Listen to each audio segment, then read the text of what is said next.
Wikendi hii Capuchin TV tutajiunga na waumini wa parokia Konsolata Likoni, Jimbo Kuu Katoliki la Mombasa kwa ajili ya matukio matatu matakatifu ya kihistoria. Ijumaa tarehe 20 Juni mwaka huu, misa ya mkesha na sakramenti ya kipaimara itakayoongozwa na Askofu Peter Makau wa Jimbo Katoliki la Isiolo kuanzia saa 12 jioni. Nayo Jumamosi tarehe 21 Juni mwaka huu, maadhimisho ya jubilei ya dhahabu na ndoa za pamoja yatakayoongozwa na Askofu Mkuu Martin Kivuva, Askofu Mkuu wa Jimbo Kuu la Mombasa kuanzia saa 4 asubuhi. Siku ya mwisho ambayo ni Jumapili tarehe 22 Juni mwaka huu itakuwa misa ya shukrani ambayo itaanza na maandamano ya mwili na damu ya Kristu katika shule ya Likoni kuanzia saa 2 asubuhi, ikifuatiwa na adhimisho ibada takatifu ya misa. Usikose matukio haya yote kupitia runinga uipendayo ya Capuchin TV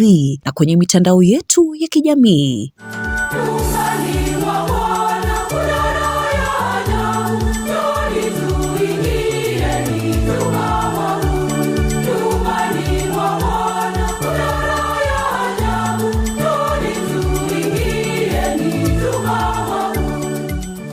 Endelea kutazama Capuchin TV, kitambulisho chako Katoliki.